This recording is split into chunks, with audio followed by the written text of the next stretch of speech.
नमस्कार दर्शकों, स्वागत आप सभी का के न्यूज की हमारी इस खास चर्चा में। आपके साथ मैं हूं ऐश्वर्या। उत्तर प्रदेश में अगला वर्ष यानी कि 2022 चुनावी वर्ष है, यानी विधानसभा चुनावों में करीब 12 महीने के ही लगभग का वक्त बचा हुआ है। ऐसे में जाहिर सी बात है, राजनीतिक हलचलें तेज होंगी। राजनीति है तो बयान भी दिए जाएंगे, और बयान दिए जाएंगे तो इनका मतलब भी निकाला जाएगा। ऐसा ही एक बयान दिया गया बीजेपी के सांसद साक्षी महाराज, जो कि उन्नाव से सांसद हैं, उनके द्वारा।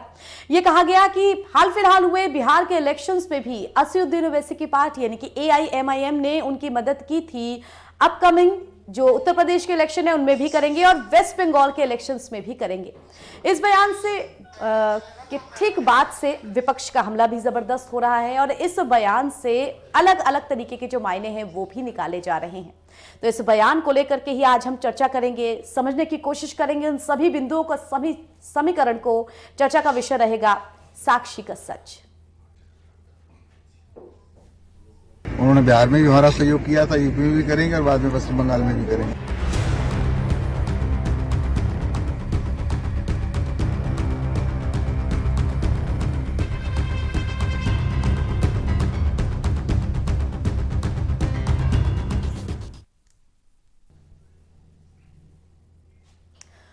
दर्शकों, करीब 2 महीने पहले बिहार के विधानसभा चुनाव हुए थे, जिसमें असदुद्दीन ओवैसी की पार्टी AIMIM उतरी थी, और AIMIM को करीब करीब यहां पर 5 सीटें मिली थी। मतलब ज्यादा नुकसान जो रूलिंग पार्टी JDU थी उसको हुआ था, और बीजेपी को इसका फायदा हुआ था।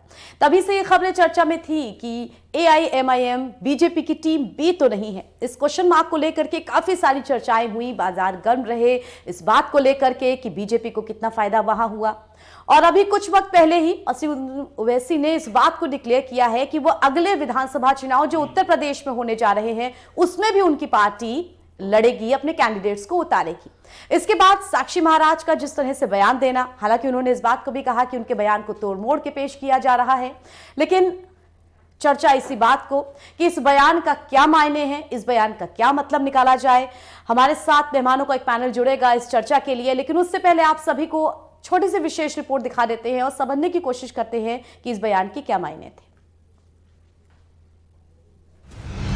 ओवैसी ने फूका चुनावी बुगुल तो बोले बीजेपी सांसद, कहा बंगाल और यूपी में हमारी मदद करेंगे। साक्षी महाराज के बयान से सियासी भूचाल, बीजेपी सांसद साक्षी महाराज का बड़ा बयान, कहा बीजेपी की मदद करते हैं ओवैसी, बिहार के बाद अब यूपी में मदद करने आए। यूपी सहित बंगाल में भी ओवैसी करेंगे मदद। बड़ी मेहरबानी, उनको भगवान ताकत दे, ऊपर वाला खुदा उनका साथ दे। उन्होंने बिहार में भी हमारा सहयोग किया था, यूपी में भी करेंगे और बाद में पश्चिम बंगाल में भी करेंगे। सुना आपने, अपने बयान की वजह से अक्सर सुर्खियों में रहने वाले बीजेपी सांसद साक्षी महाराज ने असदुद्दीन ओवैसी पर निशाना साधते हुए कहा कि ओवैसी ने बिहार में भाजपा की मदद की थी, अब यूपी में मदद करने आए हैं और बंगाल में भी मदद करेंगे। लखनऊ से दिल्ली जाते समय साक्षी महाराज ने कहा कि उत्तर प्रदेश में ओवैसी को खुदा ताकत दे। बड़ी मेहरबानी, उनको भगवान ताकत दे, ऊपर वाला खुदा उनका साथ दे। उन्होंने बिहार में भी हमारा सहयोग किया था, यूपी में भी करेंगे और बाद में पश्चिम बंगाल में भी करेंगे। बता दें कि ओवैसी ने मंगलवार को उत्तर प्रदेश में अपनी चुनावी अभियान की शुरुआत की। इस दौरान सबसे पहले उन्होंने सपा के गढ़ कहे जाने वाले आजमगढ़ का दौरा किया था। इसके अलावा वे जौनपुर भी गए थे। और बता दें कि उत्तर प्रदेश से पहले बिहार में भी ओवैसी ने अपनी जबरदस्त एंट्री से चुनाव के सारे समीकरण को बदल कर दिया था। कई चुनावी विश्लेषकों की मानी जाए तो ओवैसी के जाने से बिहार में एनडीए को फायदा हुआ और महागठबंधन बहुमत के आंकड़े से दूर रह गया। कई राजनीतिक दल ओवैसी को बीजेपी की बी टीम भी करार दे चुके हैं। स्पेशल डेस्क के न्यूज। तो साक्षी महाराज का इस तरह से बयान देना, उत्तर प्रदेश में जो अगले विधानसभा चुनाव हैं उन्हें लेकर के बहुत सारे समीकरण बन रहे हैं। समीकरण ये भी बन रहे हैं कि विपक्ष के तौर पर कई सारी पार्टियां हैं जो यहां पर अगले चुनाव में उतरने के लिए तैयार हैं, गठबंधन भी बनने को तैयार है।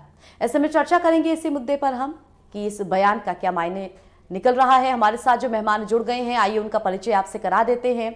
बीजेपी की तरफ से हमारे साथ केसी जैन जी जुड़े हुए हैं। केसी जी, बहुत बहुत स्वागत है आपका।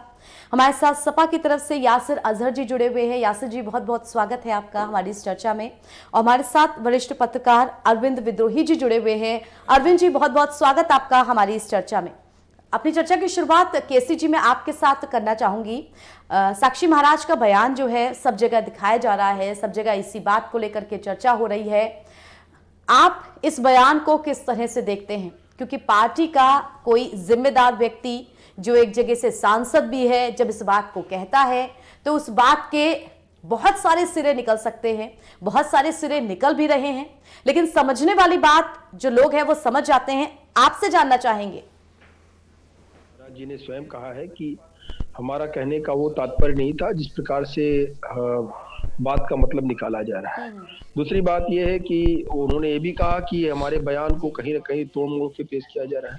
लेकिन जहां तक ओवैसी की पार्टी की बात है, देखिए होता क्या है कि ओवैसी हमेशा जो है जिस प्रकार से ओवैसी के बयान रहते हैं कि कोई हमसे वंदे मातरम नहीं कहला सकता है, कोई तलवार की नोक पे हमसे वंदे मातरम नहीं कहला सकता है, और हम जो है भारत माता की जय नहीं बोलेंगे, वंदे मातरम नहीं बोलेंगे, ध्वज को, राष्ट्रीय ध्वज को प्रणाम हम नहीं करेंगे।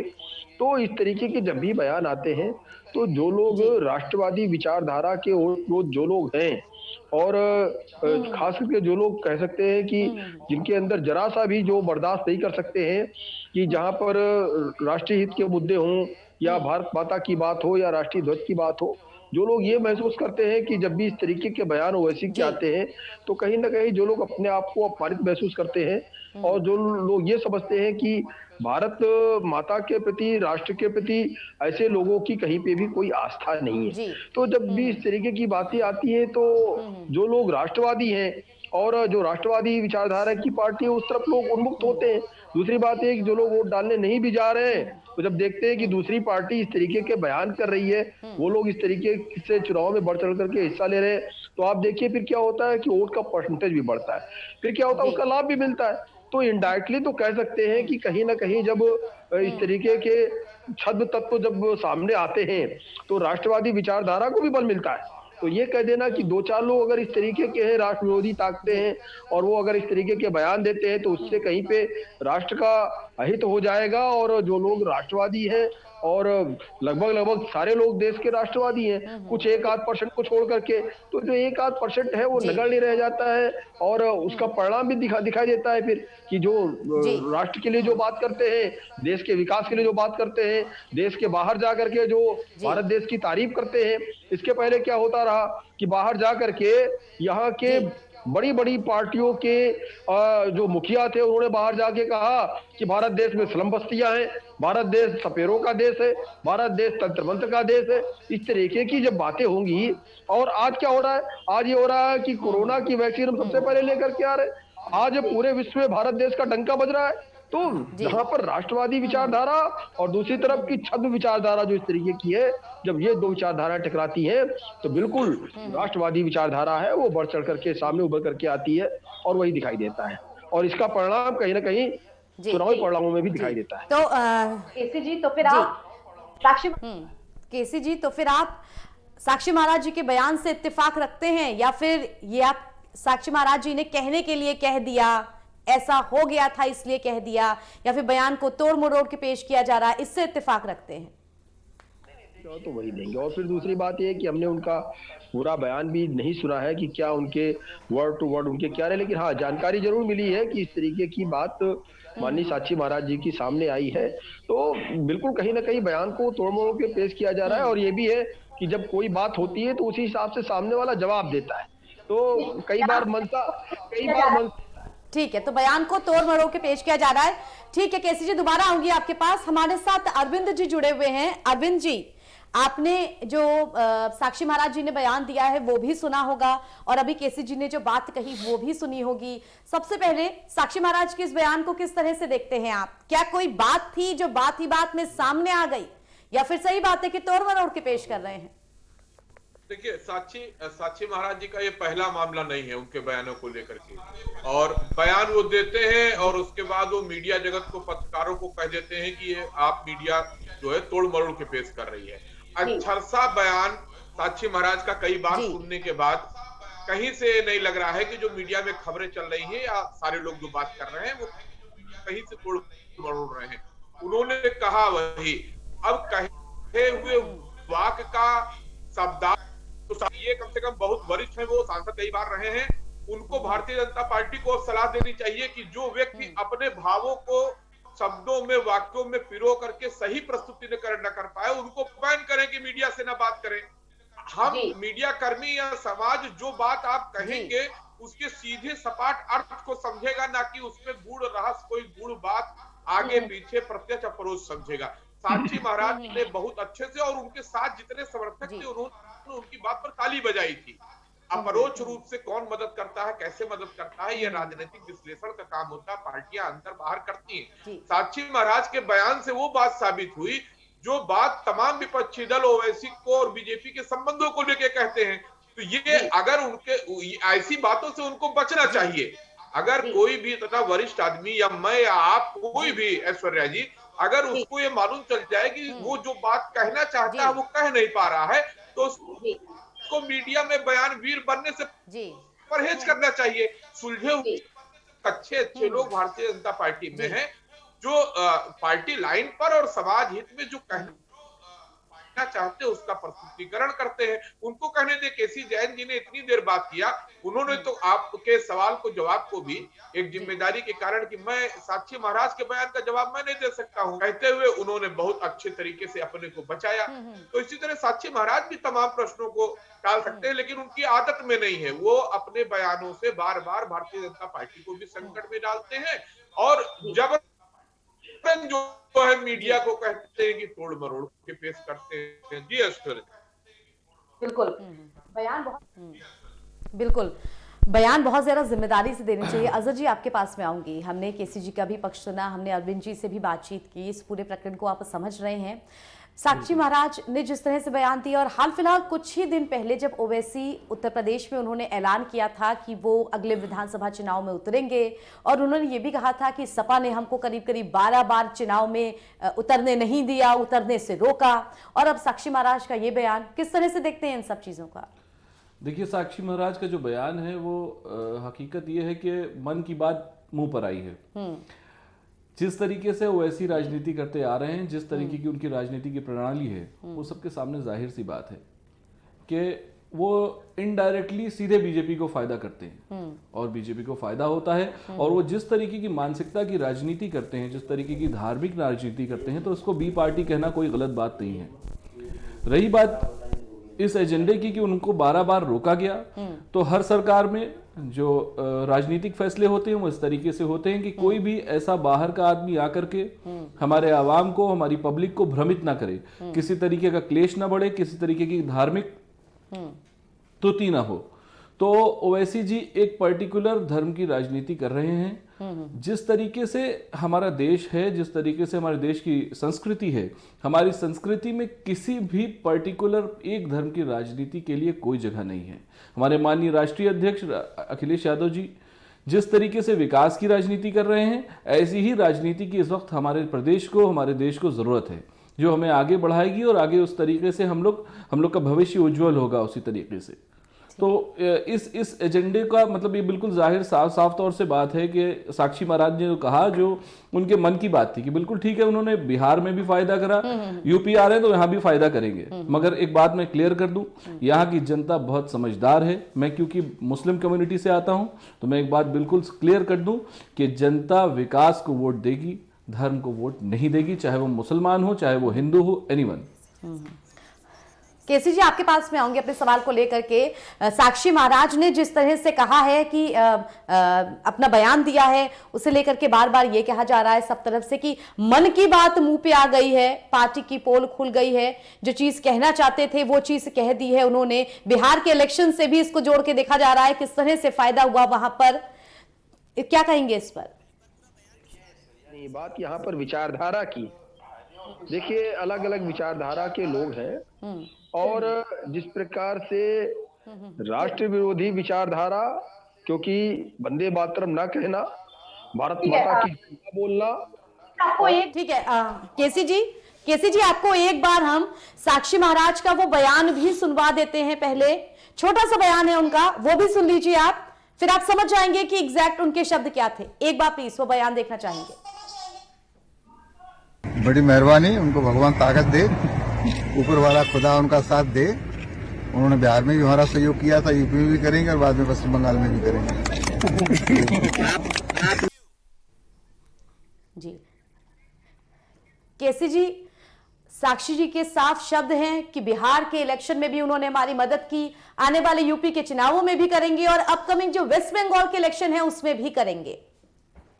माननीय सांसद साक्षी महाराज जी ने क्या कहा वो उसका स्पष्टीकरण देंगे।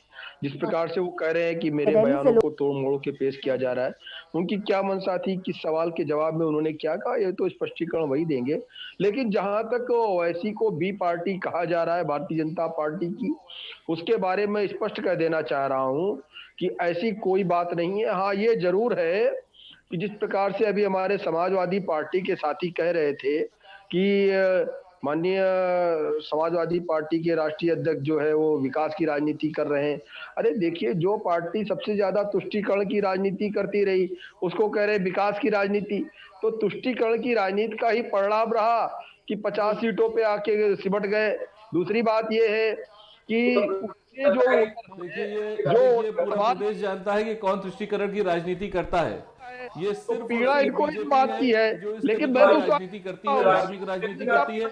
हमारी पार्टी का, हमारे राष्ट्रीय अध्यक्ष का किसी भी तरीके से इसका कोई ताल्लुक नहीं है। हम लोग सिर्फ विकास की राजनीति करते हैं। अब देखिए जैन जी, हम लोग का एजेंडा सिर्फ विकास का है, विकास दिख रहा है। शिवपाल जी ने अपनी पार्टी बना रखी है, अखिलेश जी ने अपनी पार्टी बना रखी है, ओवैसी जी ने अपनी पार्टी बना रखी है। ये लोग अपना अपना चुनाव लड़ेंगे और हम जो काम कर रहे हैं, हम विकास की राजनीति कर रहे हैं और विकास को लेकर के हमारी चर्चाएं होती हैं। हमारे मुद्दे विकास और राष्ट्रवाद है और जनता अगर उन चीजों को पसंद करती है तो जनता फिर से विकास दिख रहा है। वेस्ट बंगाल विकास किस तरीके की धार्मिक आहति पहुंची हुई है वो सब दिख रहा है सबको सामने। ठीक है दर्शकों, अपनी चर्चा को हम जारी रखेंगे। फिलहाल छोटे से ब्रेक के लिए हम रुक रहे हैं। ब्रेक के उस पार अरविंद जी के भी विचार जानेंगे। केसी जी, आपसे भी बातचीत करूंगी, अगला प्रश्न आप ही के पास लेकर के आऊंगी। फिलहाल दर्शकों, छोटा सा ब्रेक, जल्द लौटते हैं। उन्होंने बिहार में भी हमारा सहयोग किया था, यूपी में भी करेंगे और बाद में पश्चिम बंगाल में भी करेंगे।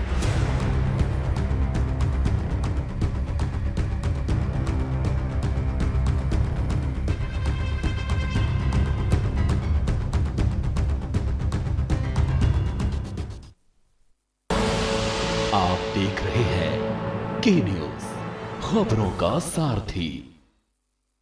खुदी को आजमाया है तो ये अंदाज आया है, खुदी को आजमाया है तो ये अंदाज आया है। तुम में भी मैं हूं, शुद्ध प्लस पान मसाला। फिट रहना है तो फिटनेस हेल्थ ऑयल ले आओ। You are correct. हाँ, करेक्ट होता है बाबूजी। सही बोले हैं, तो ले आइए फिटनेस हेल्थ ऑयल। आप देख रहे हैं के न्यूज, खबरों का सारथी। उन्होंने बिहार में भी हमारा सहयोग किया था, यूपी में भी करेंगे और बाद में पश्चिम बंगाल में भी करेंगे।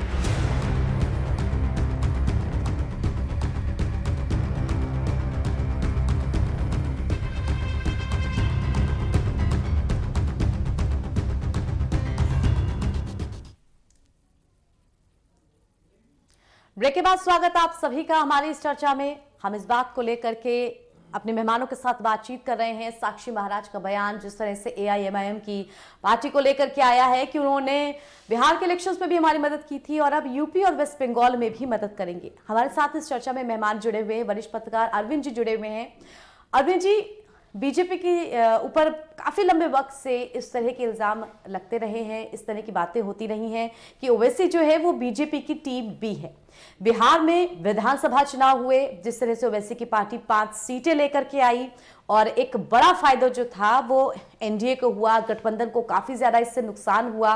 गठबंधन को आप कहेंगे सीटें उनकी कम भी हुई और जो वोटिंग शेयर था वो भी काफी हद तक कम हुआ। तब इन बातों को और ज्यादा मजबूती मिली। उसके बाद हाल फिलहाल जो ओवैसी ने इस बात को बोला कि मैं उत्तर प्रदेश में भी जो अगला विधानसभा चुनाव है वहां पर उतरूंगा, तब इस बात को और ज्यादा बल मिल गया। क्या बीजेपी के लिए ये एक तरह का गुड लक साबित हो रहा है कि अगर उत्तर प्रदेश में AIMIM आएगी तो सबको पता है जो वोट परसेंटेज ऑफ शेयर है वो किसके ज्यादा कटेंगे? ऐसे में बीजेपी खुश हो रही है या इस बयान से बीजेपी की जो अंदर खाने अंदर मन की बात है वो निकल करके सामने आ गई है? राज्यों में विभिन्न घटना चक्रों के कारण जो है अपने आप भारतीय जनता पार्टी के शीर्षस्थ नेताओं से लेकर के जो कार्यकर्ता उनके चेहरे पर मुस्कान आई जाती है।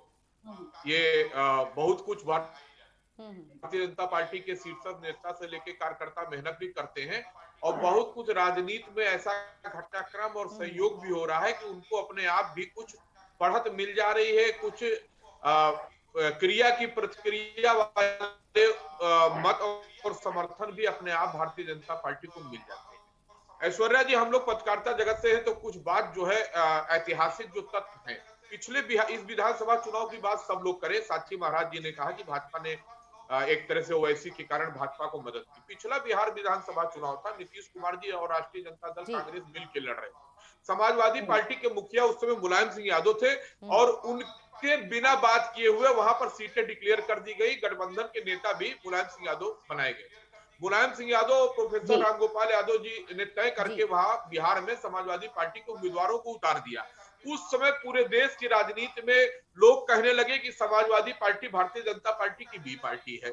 कई जगह जब क्षेत्रीय राजनीतिक दल अपना संगठन बनाने के लिए अन्य राज्यों में जाते हैं तो जो तत्कालीन सरकार होती है, कांग्रेस के सर्वे में होता था कि ये कांग्रेस के इशारे पर कर रहे हैं, अब भारतीय जनता पार्टी के इशारे पर हो रहा है। तो लोकतंत्र में जो चुनाव की व्यवस्था है उसमें कोई भी राजनीतिक दल, कोई भी व्यक्ति पार्टी गठित करके या निर्दलीय भी चुनाव लड़ सकता है। तो लोकतंत्र में किसी को ABCD समर्थन दल कहना ये एक बचकाना बात है।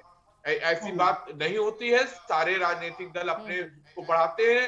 2 सांसदों से आज लोकसभा में प्रधानमंत्री तक का सफर भारतीय जनता पार्टी ने भी तय किया है।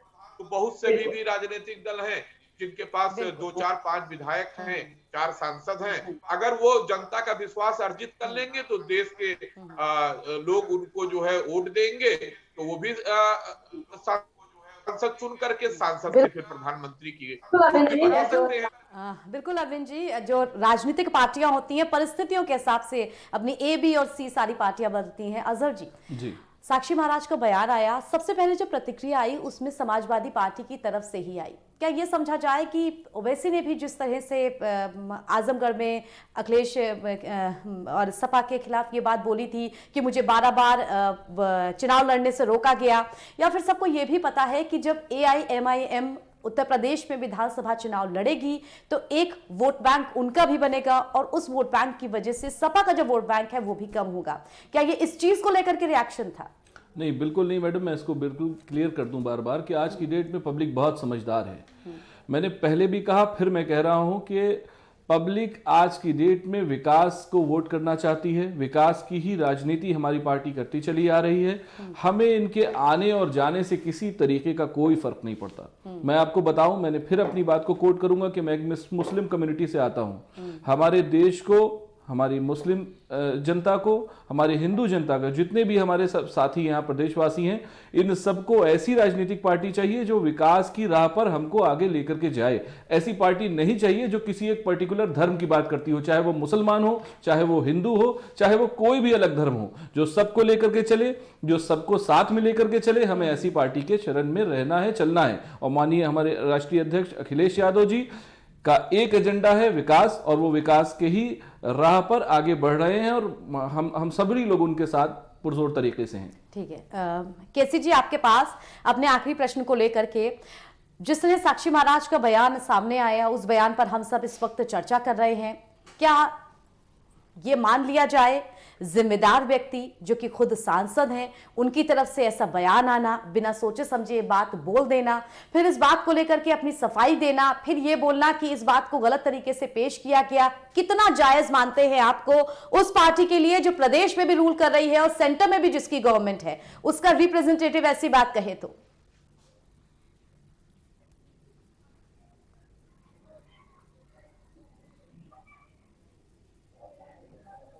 केसी जी, आप तक मेरी आवाज पहुंच रही है?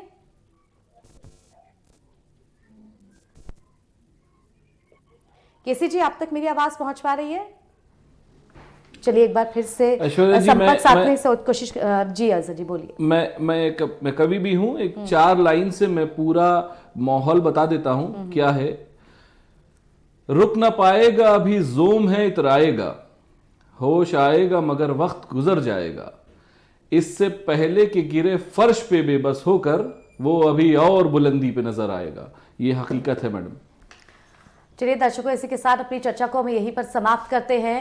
हम कोशिश कर रहे थे केसी जी से भी जुड़ने की, उनके आखिरी कमेंट्स लेने की कि आखिर इस बयान के पीछे की वजह को क्या समझा जाए, वो भी एक जिम्मेदार व्यक्ति के द्वारा जो कि खुद सांसद हैं।